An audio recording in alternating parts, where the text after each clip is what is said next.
जय हिंद। आप सभी को नमस्कार। So hope you all doing pretty well. आशा करता हूं आप सब बहुत ही अच्छे पूरी शिद्दत और मेहनत से लगे हुए हो।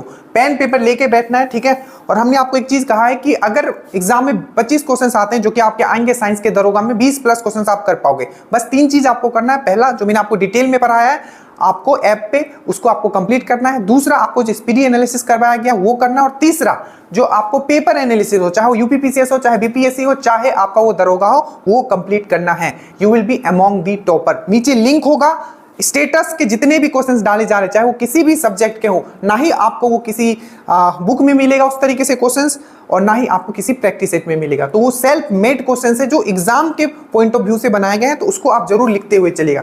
पेन पेपर लेके के बैठेगा। 2021 का पेपर हम लोग कर रहे हैं, लिंक नीचे है, स्टेटस जरूर फॉलो कीजिएगा। हम लोग फिर से वही बात में बोला, ठीक है। 2021 का ये पार्ट 2 है। पार्ट 1 आप जरूर देख लीजिएगा। पहला क्वेश्चन है आपका कि दूध में उपस्थित शर्करा, मतलब दूध में किस टाइप के जो शुगर है वो मिलती है दूध में, मतलब मिल्क जो होता है उसमें किस टाइप का शुगर मिलता है, ये आपको पूछा जा रहा है पहला क्वेश्चन, ठीक है। देखिए, पेन पेपर लेके बैठेगा, जो भी पॉइंट बोलूंगा बस लिखते हुए चलना, ठीक है, अगर आपको निकालना है फाइनल। देखो, तो सबसे पहले बात करते हैं दूध का। दूध का अगर हम लोग बात करें तो दूध में जो आपको शर्करा याद रखना है। Sugar that means carbohydrate. तो जितने भी हैं ये कार्बोहाइड्रेट के ही फॉर्म है, अच्छे से याद रखिएगा, ठीक है। तो दूध में जो मिलता है आपको लैक्टोज मिलता है, याद रखिएगा, ठीक है। और ये जो आपको यहाँ है फ्रैक्टोज किस में मिलता है, जिसको क्वेश्चन पूछा जाता है कि सबसे स्वीटेस्ट शुगर, सबसे मीठा शर्करा कौन सा है, या सबसे मीठा आपका कार्बोहाइड्रेट कौन सा है, तो आपको याद रखना है फ्रैक्टोज, ठीक है। ये किस में मिलता है, तो फ्रूट में मिलता है, ठीक है। तो अगर बोले कि फ्रूट में कौन सा कार्बोहाइड्रेट मिलता है, तो आपको या शर्करा मिलता है या शुगर मिलता है, तो आप बोलोगे आप फ्रैक्टोज। दूध में कौन सा मिलता है, तो आप बोलोगे लैक्टोज, ठीक है, अच्छे से याद रखिएगा। और ग्लूकोज से अभी रिसेंटली बिहार जो बीपीएससी का एग्जाम हुआ था, पूछा गया था कि कार्बोहाइड्रेट का सबसे छोटा रूप क्या होता है, तो आप क्या बोलोगे, ग्लूकोज जो है सबसे छोटा रूप होता है। अच्छे से याद रखिएगा, ये बहुत इंपॉर्टेंट है। दूसरा पॉइंट याद रखना, इसको अगर जो भी एथलीट होते हैं, जो भी स्पोर्ट्स पर्सन होते हैं, उसको इंस्टेंट तुरंत एनर्जी देने के लिए क्या दिया जाता है, ग्लूकोज दिया जाता है। नेक्स्ट क्वेश्चन याद रखिएगा, जो आपका फोटोसिंथेसिस होता है, ये भी क्वेश्चन पूछा गया कि जो फोटोसिंथेसिस होता है, जो उसमें प्राइमरी प्रोडक्ट होता है, प्राथमिक प्रोडक्ट कौन सा होता है, तो आपको याद रखना है ग्लूकोज होता है। ये बहुत इंपॉर्टेंट चीज मैं बता रहा हूं, ठीक है, जितनी भी चीजें हैं तो याद रखिएगा। जो ग्लूकोज है वो क्या है, सबसे छोटा यूनिट है आपका किसका, कार्बोहाइड्रेट का।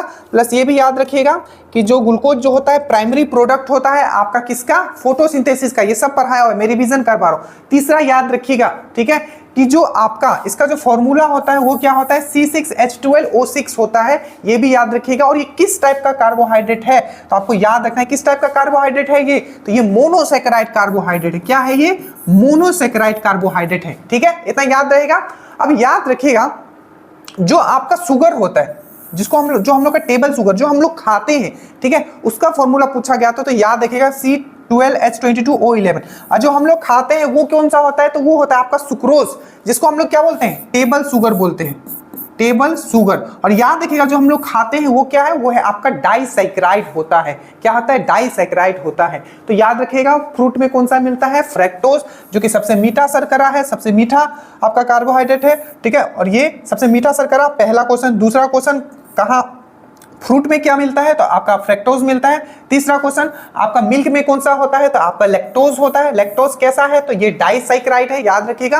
ग्लूकोज से जितना भी क्वेश्चंस मैंने बताया याद रखिएगा। पहला क्वेश्चन मैंने बताया कि प्राइमरी प्रोडक्ट होता है फोटोसिंथेसिस का। दूसरा क्वेश्चन मैंने बताया क्या, कि ग्लूकोज जो सबसे छोटा यूनिट है आपका कार्बोहाइड्रेट का। तीसरा मैंने ये बताया कि जो ग्लूकोज जो है यही आपका प्राइमरी प्रोडक्ट होता है, ठीक है। और इसका फॉर्मूला मैंने क्या बताया, C6H12O6, आपको अच्छे से याद रखना है, ठीक है। और उसके बाद ये जो आपको माल्टोज दिया, आगे हम लोग बात करेंगे, ठीक है। तो चलो एक बार जल्दी से हम लोग कार्बोहाइड्रेट पर जितने भी क्वेश्चन, देखो जहां से क्वेश्चंस बनते हैं बस मैं उसको ही एक्सप्लेन करूंगा, जो बेसिक होंगे मैं एक्सप्लेन नहीं करूंगा। सबसे पहले मिल्क का बात करते हैं, ठीक है। तो याद रखिएगा, मिल्क इंडिया पूरे वर्ल्ड में अभी सबसे ज्यादा जो मिल्क प्रोड्यूस करता है, कौन करता है, आपका इंडिया करता है। आपका जो मिल्क मतलब डेयरी रिसर्च सेंटर, डेयरी अनुसंधान केंद्र कहाँ है, तो आपको याद रखना है करनाल। और याद रखिएगा ये बीएसएससी में अभी पूछा गया था कि सबसे ज्यादा जो मिल्क प्रोड्यूस करता है वो कौन करता है, तो आपको याद रखना है यूपी करता है। और हम यहाँ बात कर रहे हैं कार्बोहाइड्रेट का, चाहे वो कोई भी हो, ये सब कार्बोहाइड्रेट के फॉर्म है, चाहे मोनोसैकेराइड, डाइसैकेराइड, पॉलीसैकेराइड, ये सब क्या है, कार्बोहाइड्रेट है। तो अगर क्वेश्चन पूछा गया था कि अगर 1 ग्राम अगर कार्बोहाइड्रेट अगर आप जलाते हो तो कितना एनर्जी मिलता है, ये क्वेश्चन पूछा गया, याद रखना। तो 4.2 किलो कैलोरी जो है हमें कार्बोहाइड्रेट मिलता है। क्वेश्चंस का ये भरमार है, आपके दिमाग में डाल रहा हूं इसलिए ताकि एग्जाम्स में क्वेश्चन छूटे ही ना, ठीक है। साइंस मतलब ड्रीम दोस्त, एक भी क्वेश्चंस आपके वीडियो से बाहर नहीं जाएंगे, नोट से बाहर नहीं जाएंगे, बस आपको पढ़ना पड़ेगा, थोड़ा मेहनत करना पड़ेगा, ठीक है। तो ये चीज आप समझ गया। मिल्क का बात अगर हम करें, ठीक है, मिल्क याद रखिएगा ये एक मिक्सचर है, पूछा जाएगा मिल्क किस टाइप का मिक्सचर है, तो ये आपका हेट्रोजेनियस मिक्सचर मतलब विसमांगी मिक्सचर है, याद रखना, ठीक है। और ये कोलाइडल में भी पूछा जाता है किस टाइप का कोलाइडल सॉल्यूशन है ये, तो एक पायास है। पायास मतलब ये क्या है, एक इमल्सन है, इमल्सन है ये, क्या है ये, इमल्सन, जिसको हम लोग हिंदी में बोलते हैं पायास, ठीक है। तो ये एक इमल्सन है, एक हेट्रोजेनियस मिक्सचर है, विसमांगी मिक्सचर है। क्वेश्चन पूछा गया था जो मिल्क जो है आपका किस चीज का बेड सोर्स है, मतलब उसमें क्या नहीं पाया जाता है, तो याद रखिएगा उसमें क्या नहीं पाया जाता है, तो आप बोलोगे आयरन नहीं पाया जाता है और आपका विटामिन सी नहीं पाया जाता है। आप अच्छे से याद रखिएगा। याद रखिएगा अगर आपको दूध का शुद्धता नापना है तो किस इंस्ट्रूमेंट का यूज करोगे, लैक्टोमीटर का यूज करोगे, ठीक है। बट अगर मैं पूछूं कि दूध में कितना वसा है, कितना फैट है, ये कैसे मेजर करोगे, तो ब्यूटोरोमीटर से करोगे। तो दूध का शुद्धता आप लैक्टोमीटर से नापते हो, दूध में कितना वसा है वो ब्यूटोरोमीटर से नापते हो, ठीक है। याद रखिएगा ये सब चीज। और अगर हम लोग आगे बात करें तो मैंने अभी बताया दूध में कौन सा शर्करा होता है, तो ये होता है आपका लैक्टोज। क्या होता है, लैक्टोज, ये कार्बोहाइड्रेट होता है। और ये क्या है, आपका डाइसैकेराइड है। क्या है आपका, डाइसैकेराइड है, मतलब ये किससे किससे बना हुआ है, तो ये ग्लूकोज से बना हुआ है प्लस आपका गैलेक्टोज से बना हुआ है। तो याद रखिएगा ग्लूकोज प्लस गैलेक्टोज जब मिला देते हैं तो क्या बनता है, आपका लैक्टोज बनता है, ये पूछा गया है, ठीक है। और ग्लूकोज या गैलेक्टोज क्या है आपका, ये क्या है, मोनोसैकेराइड है, अच्छे से याद रखना, ठीक है, याद रखोगे।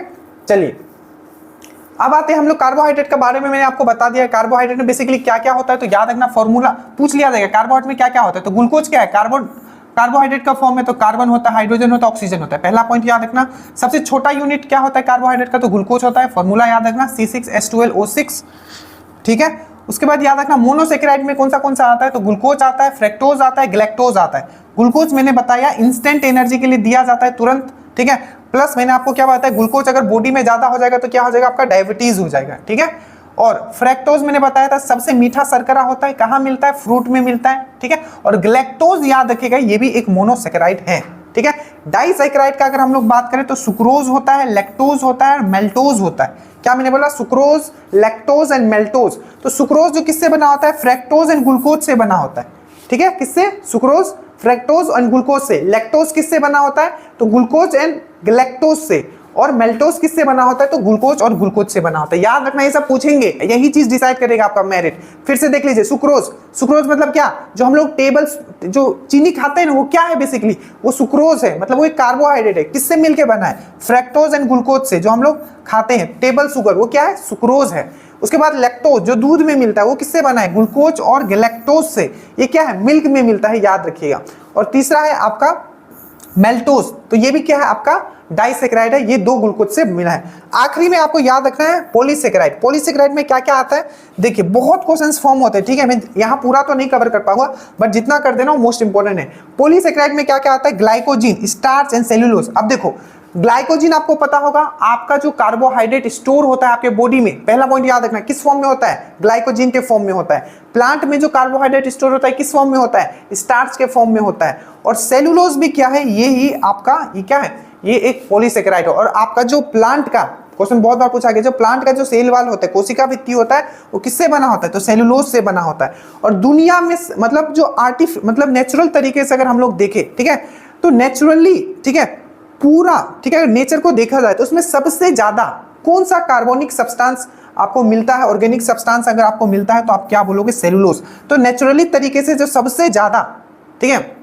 सब्सटेंस अवेलेबल है वो कौन सा है, आपका सेलुलोज है। सेलुलोज आपका कोशिका भित्ति भी बनाती है। याद रखिएगा ग्लाइकोजिन में जो कार्बोहाइड्रेट है वो एनिमल में ग्लाइकोजिन के फॉर्म में स्टोर होता है, प्लांट में स्टार्च के फॉर्म में ये होता है। तो ये दो चीज और याद रखना, जो आपका मिल्क होता है, ठीक है, मिल्क में जो व्हाइट कलर होता है वो कैसीन के कारण होता है, और जो येलो कलर होता है वो कैरोटेनॉइड्स के कारण होता है, ठीक है। तो ये बेसिकली प्रोटीन ही आप बोल सकते हो, ठीक है। तो व्हाइट कलर किससे होता है, तो कैसीन के कारण होता है। येलो कलर क्यों होता है, तो कैरोटेनॉइड्स के कारण होता है, ठीक है। इतना चीज आप यहां से याद रखोगे। नेक्स्ट क्वेश्चन है आपका, ये पूछा गया था कि which of the ribosome found in cytoplasm, chloroplast and mitochondria. ठीक है, साइटोप्लाज्म, क्लोरोप्लास्ट मतलब हरित लवक, इंग्लिश वर्ड याद करके रखिएगा प्लीज, मैं फिर से बोल रहा हूं। तो क्लोरोप्लास्ट मतलब होता है हरित लवक, माइटोकॉन्ड्रिया, इसमें किस टाइप के राइबोसोम होते हैं। देखो तो सबसे पहले राइबोसोम का बात आएगा तो सबसे पहला क्वेश्चन आपको याद रखना है प्रोटीन फैक्ट्री जो बोला जाता है किसको, राइबोसोम को। दूसरा क्वेश्चन आपको याद रखना है सबसे छोटा कोशिकांग, जो सबसे ज्यादा छोटा जो आपका सेल ऑर्गेनेल्स जो होता है वो कौन सा होता है, तो वो होता है आपका राइबोसोम। राइबोसोम को यूनिवर्सल क्या बोला जाता है, कोशिकांग, यूनिवर्सल सेल ऑर्गेनेल्स बोला जाता है। तीसरा क्वेश्चन है, याद रखिएगा क्यों, क्योंकि ये आपका एनिमल सेल में भी पाया जाता है और प्लांट सेल में, मतलब पादप जगत और जंतु जगत दोनों में पाया जाता है। ठीक है, आपका राइबोसोम। अब जो ये राइबोसोम होगा याद रखिएगा बेसिकली आपका क्या हो सकता है, 80S हो सकता है या 70S हो सकता है। अब याद रखिएगा जो 70S होगा, जितने भी आपको प्रोकार्योटिक ऑर्गेनिज्म होगा उसमें 70S क्रोमोसोम होगा। प्रोकार्योटिक के साथ आपको दो चीज एक्सेप्शन याद रखना है यहाँ, आपको क्लोरोप्लास्ट दैट मींस आपका हरित लवक और माइटोकॉन्ड्रिया।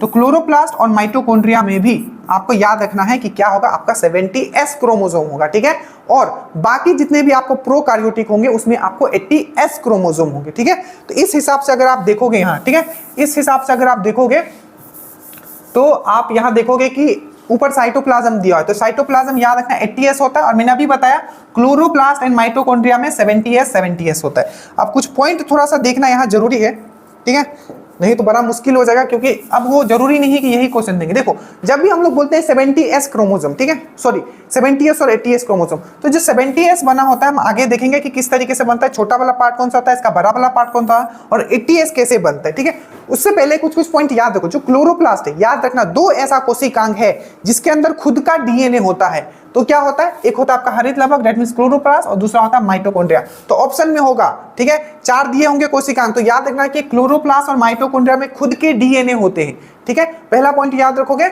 उसके बाद याद रखिएगा जो क्लोरोप्लास्ट है जिसको हम लोग हरित लवक बोलते हैं, ये प्लांट में मिश्रित मिलता है, बट जो माइटोकॉन्ड्रिया है आपका, ये प्लांट और एनिमल दोनों में मिलता है। ठीक है, उसके बाद याद रखिएगा हम डीएनए का बात की कि डीएनए क्या होता है। देखो डीएनए जो बेसिकली होता है ना, ये आपका क्या होता है, केंद्रक में मिलता है। ठीक है, मेनली, बट केंद्रक के बाहर भी अगर किसी दो कोशिकांग, दो सेल ऑर्गेनेल से मिलता है तो वो कौन है आपका, एक है क्लोरोप्लास्ट, एक है माइटोकॉन्ड्रिया। ये चीज क्लियर। दूसरा चीज आप याद रखोगे, जो आपका क्लोरोप्लास्ट है जिसको हम लोग हरित लवक बोलते हैं, इसको हम लोग क्वेश्चन पूछा गया था आई थिंक रेलवे में, ठीक है, कि kitchen of the cell, kitchen मतलब जहां खाना बनता है, किचन ऑफ द सेल किसको बोला जाता है, तो क्लोरोप्लास्ट को बोला जाता है। और क्लोरोप्लास्ट जो है सिर्फ आपका पादप जगत में मिलता है। क्लोरोप्लास्ट के अंदर ही एक पिगमेंट, 3 तरीके के हमने क्लोरोप्लास्ट, अभी उसमें नहीं जाएंगे, याद रखिएगा क्लोरोप्लास्ट के अंदर ही आपका क्या होता है, क्लोरोफिल होता है। ठीक है, और जो क्लोरोफिल जो है आपका ग्रीन कलर जो होता है आपका प्लांट में, वो क्लोरोफिल के कारण होता है। क्लोरोफिल के अंदर क्या होता है, मैग्नीशियम होता है। ये चीज याद रखिएगा। अब देखिए डीएनए का हमने यहाँ बात किया है, तो एक चीज आप याद रखिएगा कि डीएनए का डिस्कवर किसने किया था, तो फ्रेडरिक एंड मिस्चर ने किया था। ठीक है, फ्रेडरिक एंड मिस्चर ने डीएनए का डिस्कवर किया था। बट अगर यही बोले कि इसका, ठीक है, हेलिकल जैसे घुमा हुआ वाला मॉडल होता है ना, तो वो वाला मॉडल किसने दिया था डीएनए का, तो वाटसन एंड क्रिक। तो फिर से बोलो, डीएनए का डिस्कवर किसने किया, डीऑक्सी राइबो न्यूक्लिक एसिड, तो फ्रेडरिक एंड मिस्चर ने किया। बट इसका, ठीक है, डबल हेलिक्स मॉडल, जो इस टाइप का जो हेलिक्स मॉडल होता है, देखो होगा इस टाइप का, वो मॉडल किसने दिया था, वाटसन एंड क्रिक ने दिया था, याद रखिएगा। और एक और आपको पूछा जाएगा कि डीएनए होता है, इसमें किस टाइप का शुगर मिलता है, किस टाइप का शर्करा मिलता है, तो पेंटोज शुगर मिलता है। ठीक है, ये चीज याद रहेगा। आगे आइए, अब देखिए सबसे पहले हम लोग बात हैं राइबोसोम का। ठीक है, इसको प्रोटीन फैक्ट्री बोला जाता है, ये चीज मैंने आपको बता दिया। सबसे छोटा जो कोशिकांग होता है, सबसे छोटा कोशिकांग कौन है, वो आपका राइबोसोम है। और राइबोसोम में 70S होता है, 80S होता है। तो याद रखना 70S जो होता है ये कैसे बनता है, तो 50S प्लस 30S, इसको ऐड मत करना नहीं तो ये 80 हो जाएगा। तो 50S और 30S, 50S 30S मिलके 70S कार्बोसोम राइबोसोम बनता है, याद रखने का। ठीक है, और ये किस में मिलता है, मैंने अभी बताया प्रोकार्योटिक में मिलता है, क्लोरोप्लास्ट में मिलता है, माइटोकॉन्ड्रिया में मिलता है। ठीक है, याद रखिएगा। उसके बाद क्लोरोफिल में कौन सा होता है, तो मैग्नीशियम एलिमेंट होता है, ये भी चीज याद रखिएगा। उसके बाद हम लोग आते हैं माइटोकॉन्ड्रिया। माइटोकॉन्ड्रिया को हम लोग क्या बोलते हैं, powerhouse of the cell बोलते हैं, पहला पॉइंट। दूसरा याद रखिएगा, जो कोशिका में श्वसन क्रिया होती है वो कहां होती है, तो आपको याद रखना है माइटोकॉन्ड्रिया। तीसरा क्वेश्चन पूछा गया था दरोगा में कि क्रैब साइकिल कहां होता है, तो क्रैब साइकिल भी जो होता है आपका वो कहां होता है, तो वो आपका माइटोकॉन्ड्रिया में होता है। क्रैब साइकिल अच्छे से याद रखिएगा। और माइटोकॉन्ड्रिया में जो एनर्जी जो प्रोड्यूस होता है किस फॉर्म में होता है, एटीपी के फॉर्म में होता है। एटीपी का फुल फॉर्म क्या होता है, एडिनोसाइन ट्राइफॉस्फेट। ठीक है, एडिनोसाइन ट्राइफॉस्फेट। अगर आपको बोलेगा energy currency of cell, currency मतलब होता है पैसा, ठीक है। तो एनर्जी करेंसी ऑफ सेल किसको बोला जाता है, तो एटीपी को बोला जाता है। तो सबसे पहले powerhouse of the cell बोला जाता है इसको। दूसरा इसका खुद का डीएनए होता है। तीसरा जो श्वसन क्रिया होता है सेल में वो कहाँ होता है, तो आपका माइटोकॉन्ड्रिया में होता है। एनर्जी किस फॉर्म में प्रोड्यूस करता है, तो एटीपी में। एटीपी का फुल फॉर्म क्या होता है, एडिनोसाइन ट्राइफॉस्फेट होता है। और क्रैब साइकिल कहाँ होता है, तो आपका एटीपी में होता है। एनर्जी करेंसी ऑफ सेल किसको बोला जाता है, तो आपका एटीपी को। और क्रैब साइकिल कहाँ होता है, माइटोकॉन्ड्रिया में। क्रैब साइकिल को और किस नाम से जानते हैं, तो साइट्रिक एंड ट्राइकार्बोक्सिलिक साइकिल, ठीक है। तो याद रखना क्रैब साइकिल को साइट्रिक और साइट्रिक एसिड आप बोल सकते हो, ठीक है। साइट्रिक एंड ट्राइकार्बोक्सिलिक साइकिल के नाम से भी जानते हैं। एक वर्ड यूज किया जाता है क्रिस्टी, ठीक है। मैंने ये सब चीज आपको पढ़ाया हुआ है, ठीक है, बस मैं रिवीजन करवाओ। क्रिस्टी, ये क्रिस्टी वर्ड जो है किसके लिए, किसमें पाया जाता है क्रिस्टी, तो आपको याद रखना माइटोकॉन्ड्रिया, ठीक है। माइटोकॉन्ड्रिया का डिस्कवर किसने किया था, तो एल्टमैन ने किया था। उसके बाद हम आते हैं आपका साइटोप्लाज्म। तो साइटोप्लाज्म मैंने आपको बताया कि क्या है, कोशिका द्रव्य है, ठीक है। क्या है आपका, कोशिका द्रव्य है। तो क्रैब साइकिल अगर पूछे तो बोलोगे माइटोकॉन्ड्रिया, बट अगर आपको पूछा जाएगा कि ग्लाइकोलाइसिस कहाँ होता है, तो ग्लाइकोलाइसिस जो होता है आपका कहाँ होता है, तो आपको याद रखना है ये आपका कहाँ होता है, साइटोप्लाज्म में होता है। और याद रखिएगा जो ग्लाइकोलाइसिस के बाद जो प्रोडक्ट निकलता है वो क्या होता है, आपका लैक्टिक एसिड होता है। कौन सा, लैक्टिक एसिड होता है। ये चीज अच्छे से याद रखिएगा। अगर सिंपल एनिमल है तो उसमें ग्लाइकोलाइसिस के बाद लैक्टिक एसिड बनेगा, बट अगर ईस्ट है, बैक्टीरिया है, तो क्या बनेगा, इथेनॉल बनेगा। रिवीजन करते रहो दिमाग में, ठीक है, समझ में आया। तो 70S था, 80S था। 70S बनता है 50S प्लस 30S से, और जो 80S जो ये बनता है आपका 60 प्लस 40, ठीक है। तो 60 प्लस 40 करोगे तो 100 आएगा, पर इसको याद रखना है 60 प्लस 40 होता है 80S, ठीक है। और ये क्या होता है 50S प्लस 30S, इतना चीज याद रहेगा। और डीएनए किसमें नहीं मिलता है, तो राइबोसोम में डीएनए नहीं मिलता है। क्वेश्चन पूछा जाएगा आपको कि किसमें डीएनए मिलता है, 4 ऑप्शन होगा, न्यूक्लियस होगा, क्लोरोप्लास्ट होगा, माइटोकॉन्ड्रिया होगा और नीचे राइबोसोम होगा। तो याद रखना राइबोसोम में डीएनए नहीं मिलता है, ठीक है। नेक्स्ट है आपका कि एक खाद्य श्रृंखला में निम्नलिखित में से सर्वाधिक संख्या में क्या पाया जाता है, ठीक है। तो ये होता है आपका अपघटक, मतलब डीकंपोजर जो होता है किसी भी खाद्य श्रृंखला मतलब होता है आपका फूड चेन। तो फूड चेन से जितने भी क्वेश्चंस पूछेगा जल्दी से हम लोग डिस्कस करेंगे। सबसे पहले इसको देखते हैं कि एक खाद्य श्रृंखला में निम्नलिखित में से सर्वाधिक संख्या में क्या होता है, तो आपको याद रखना है इसका होता है आपका अपघटक, दैट मींस डीकंपोजर जो होता है सबसे ज्यादा होता है, ये याद रखना है। डीकंपोजर मतलब किसी चीज को डिकंपोज करने वाला, जैसे कि एल्गी हो गया, बैक्टीरिया हो गया। तो ये फूड चेन पे क्वेश्चन था। फूड चेन, ये फूड चेन मैंने आपको समझाया था। अब जल्दी से देखते हैं इस पे क्या क्या क्वेश्चन पूछेंगे। सबसे पहला याद रखना, जब भी फूड चेन का हम लोग बात करेंगे तो एक लेवल से, जैसे कि यहाँ क्या है आपका उत्पादक, मतलब ये क्या है, ये वाला एरिया देख रहे हो सबसे नीचे वाला, तो ये क्या है आपका उत्पादक है। ये सब क्या है आपका, ये उत्पादक है, उत्पादक। उसके बाद प्राथमिक कंज्यूमर, उसके बाद द्वितीय कंज्यूमर, उसके बाद तृतीय। अब देखो यहां से क्या क्या क्वेश्चन पूछेगा। सबसे पहला क्वेश्चन याद रखिएगा, एक लेवल से, ठीक है, एक लेवल से दूसरे लेवल में जाने के लिए एनर्जी कितना ट्रांसफर होता है, सिर्फ 10% एनर्जी। अगर यहाँ 100% एनर्जी है तो यहाँ पहुंचेगा तो कितना बचेगा, 10%। 10 से फिर से इसका 1%, 1 से 0.1 और 0.1 से 0.001। तो हमेशा एक लेवल से दूसरे लेवल में जाएंगे तो एनर्जी कितना ट्रांसफर होगा, पहला क्वेश्चन 10% पास होगा, याद रखिएगा। दूसरा, ये जितने भी है इसमें फोटोसिंथेसिस कौन करेगा, तो याद रखिएगा जो आपके प्रोड्यूसर है वही सिर्फ फोटोसिंथेसिस करते हैं। मतलब आपका ग्रास हो गया, ट्री हो गया, जो भी प्लांट है, ठीक है। तो प्लांट जो होते हैं सीमा हमेशा सबसे प्रोड्यूसर में आते हैं। जो चीज बोल रहा हूं दिमाग में रखना, ठीक है, प्रोड्यूसर में आते हैं। और ये क्या करेंगे, फोटोसिंथेसिस करेंगे। दूसरा क्वेश्चन। तीसरा, ऑटोट्रॉप न्यूट्रिशन होगा इनका। ऑटोट्रॉप मतलब एक होता है ऑटोट्रॉप, एक होता है आपका हेटेरोट्रॉप। ऑटोट्रॉप मतलब जो अपना खाना खुद बनाते हैं। तो प्रोड्यूसर को छोड़ के जितने भी ऊपर है वो अपना खाना खुद नहीं बनाएंगे, दैट मींस ये जितने भी, ये क्या है आपका हेटेरोट्रॉप है, ठीक है। बट ये जो नीचे है आपका, ये क्या आपका ऑटोट्रॉप है, मतलब ये नीचे वाला अपना खाना खुद बनाते हैं फोटोसिंथेसिस से, और बाकी प्रोड्यूसर को छोड़ के, उत्पादक को छोड़ के जितना भी ऊपर कंज्यूमर है सब ये क्या है आपका हेटेरोट्रॉप है, याद रखना। तो नीचे वाला ऑटोट्रॉप, बाकी ऊपर हेटेरोट्रॉप। ह्यूमन जो है कौन से में आता है, तो ह्यूमन जो आता है टर्सरी कंज्यूमर में आता है, ये चीज आपको याद रखना है। सबसे ज्यादा क्या होता है, तो सबसे ज्यादा मैंने क्या बोला, डीकंपोजर, ठीक है। डीकंपोजर जो होता है सबसे ज्यादा होता है, अपघटक जो होता है फूड चेन में सबसे ज्यादा होता है, ये चीज आपको याद रखना है, ठीक है। और एक और क्वेश्चन पूछा गया था, जो एनर्जी, ये एनर्जी का जो पिरामिड है, ठीक है, जो एनर्जी ट्रांसफर हो रहा है ये हमेशा कैसा होता है, तो हमेशा सीधा होगा, स्ट्रेट होगा और पिरामिड के फॉर्म में होगा। इतना चीज एटलीस्ट आप लोग याद रखिएगा इसमें।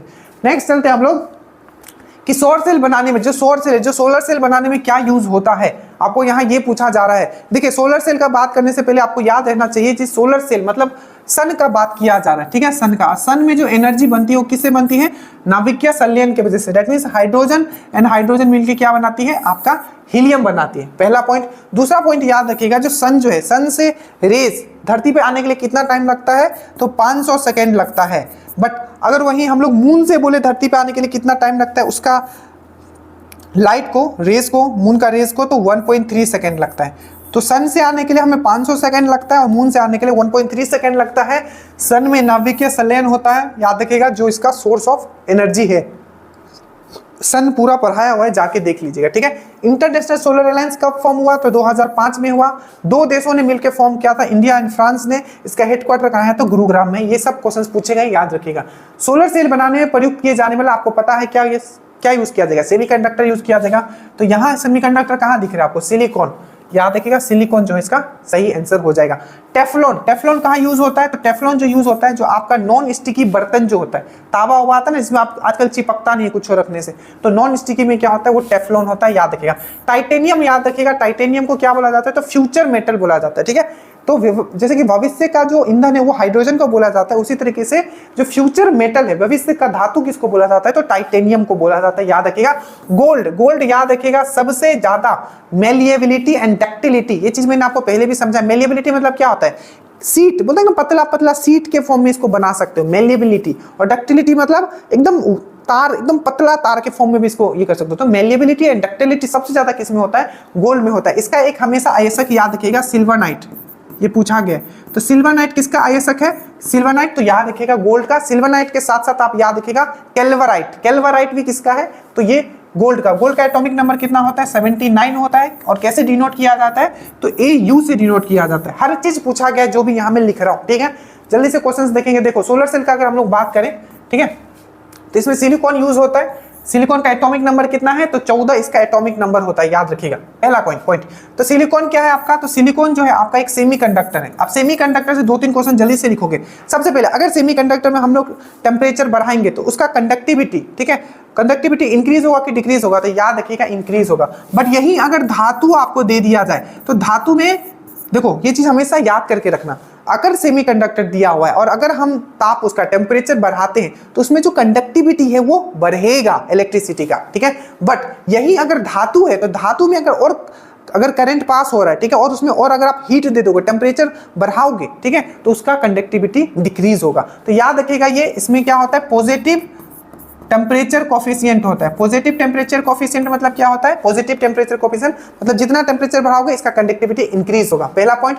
दूसरा पॉइंट याद रखना कि ये कोवालेंट बॉन्ड फॉर्म करता है, सहसंयोजी बंधन फॉर्म करता है, याद रखिएगा, जितने भी आपके सेमीकंडक्टर होते हैं, ठीक है। तो सिलिकॉन का मैंने बता दिया, नेगेटिव मतलब ये पॉजिटिव टेम्परेचर कोफिशिएंट होता है, ठीक है। इसमें सहसंयोजी बंधन that means covalent bond form होता है। सन को आने के लिए धरती पे उसका रेस को कितना टाइम लगता है, धरती पे आने के लिए 500 सेकेंड लगता है। एक क्वेश्चन पूछा जाता है कि जो सोलर कुकर होता है, सोलर कुकर में, ठीक है, तो सोलर कुकर जो होता है उसमें किस टाइप का दर्पण यूज किया जाता है, तो याद रखिएगा कॉनकेव मतलब अवतल दर्पण, कॉनकेव मिरर यूज किया जाता है, आपको अच्छे से याद रखना है, ठीक है। उसके बाद मैंने आपको बताया ये AU दैट मींस आपका गोल्ड का एटॉमिक नंबर 79 होता है, ठीक है, बाकी आप देख लेना, इसमें कुछ नहीं है। और ये है आपका फ्यूचर मेटल, टाइटेनियम को बोला जाता है। टेफ्लॉन, टेफ्लॉन मैंने बताया क्या होता है, जो बर्तन वर्तन बनाते हैं नॉन स्टिकी। अब यहाँ याद रखना, ये नाम याद जरूर रखना, टेफ्लॉन को एक और नाम से जाना जाता है, जो इसका केमिकल नेम है पॉलीटेट्राफ्लोरोइथीन। मेरे साथ बोलो, ये पूछा गया है, पॉलीटेट्राफ्लोरोइथीन, पॉलीटेट्राफ्लोरोइथीन, ये सब आप लिख लेना, याद रखना। जर्मेनियम का जो सिलिकॉन का एटॉमिक नंबर 14 है और जर्मेनियम का एटॉमिक नंबर 32 है।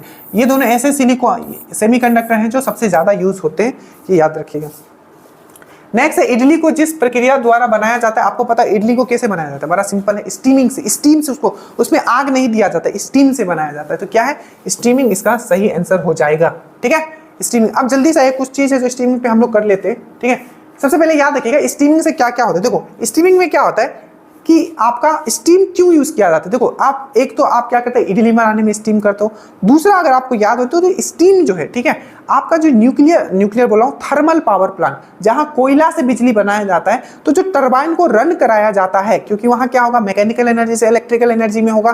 कहाँ चीजें समझ रहे हो ना, जहां भी इलेक्ट्रिक प्रोड्यूस होता है वहां कैसे प्रोड्यूस होता है? सिंपल है मेरे भाई, वहां जनरेटर होता है। जनरेटर होगा मतलब क्या? आपका टरबाइन जो है रन कराया जाएगा।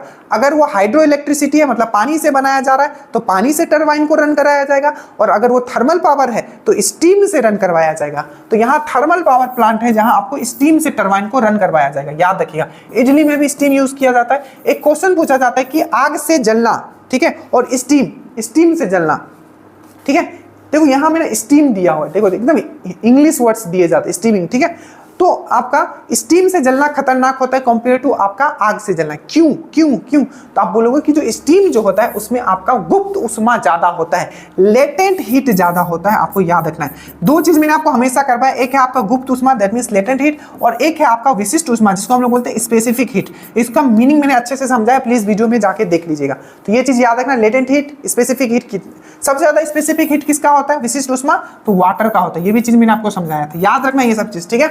उसके बाद वहां यहाँ जो ऑप्शन में देखोगे, ठीक है, तो प्रेशर कुकर है। प्रेशर कुकर पे बहुत क्वेश्चन पूछे जाते हैं। सबसे पहले याद रखना जो प्रेशर कुकर है, ठीक है, तो इसका डिस्कवर किसने किया था? तो याद रखना डेनिस पेपिन ने। याद रखना क्वेश्चन पूछा गया है कि प्रेशर कुकर का डिस्कवर डेनिस पेपिन ने किया था, ठीक है। उसके बाद याद रखिएगा जो प्रेशर कुकर है, प्रेशर कुकर में क्या होता है, क्यों उसमें खाना जल्दी बन जाता है? तो याद रखना क्वेश्चन पूछा गया था बीपीएससी में, तो हाई प्रेशर होता है और हाई टेम्परेचर के कारण बन जाता है, ठीक है।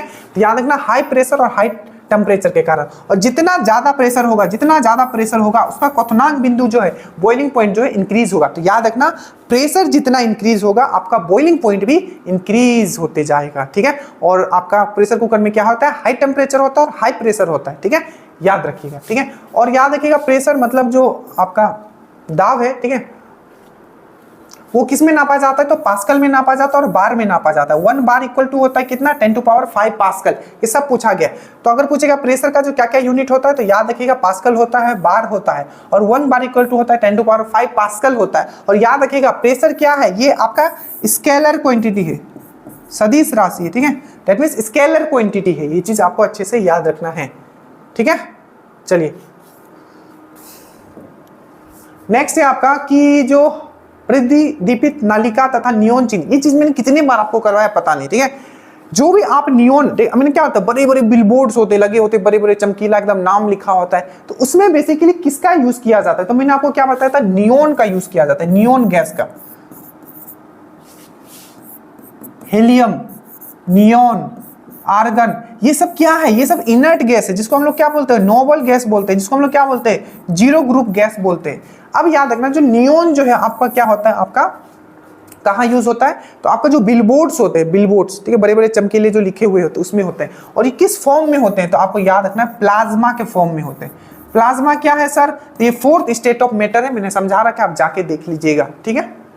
यही चीज है कि नियोन जो है एटॉमिक नंबर इसका 10 है, ये एक इनर्ट गैस है, दैट मींस नोबल गैस है, और 18वां ग्रुप में आता है, ठीक है। किसमें यूज किया जाता है? तो जो लाइटिंग होता है, बिलबोर्ड्स बड़े बड़े जो होता है उसमें यूज किया जाता है, याद रखिएगा। लास्ट ये कुछ चीज आप लोग याद कर लो, ये है आपका कि जो भी आपके फटाके होते हैं, जिसमें पूछ जाता है कि लाल रंग क्यों होता है, येलो क्यों होता है, तो लाल रंग जो होता है पटाखा का क्यों होता है? स्ट्रोंसियम के कारण। उसमें स्ट्रोंसियम आपका क्या होता है? तत्व होता है, दैट मींस एलिमेंट होता है। ग्रीन क्यों होता है? बेरियम के कारण होता है। ब्लू क्यों होता है? कॉपर के कारण होता है। और येलो क्यों होता है? तो आपको सोडियम के कारण होता है, ठीक है। इसके बाद बेसिक क्वेश्चंस थे, उतना कुछ खास था नहीं, तो बाकी तो आप कर ही लोगे, ठीक है। तो प्लीज जो भी समझाए उसको आप लिख लेना, और कैसा लगा क्लास आप बताइएगा। थोड़ा फास्ट किया हमने क्योंकि टाइम का कमी है। तो thank you so much. Study well study hard, link नीचे होगा, प्लीज जुड़ जाइएगा।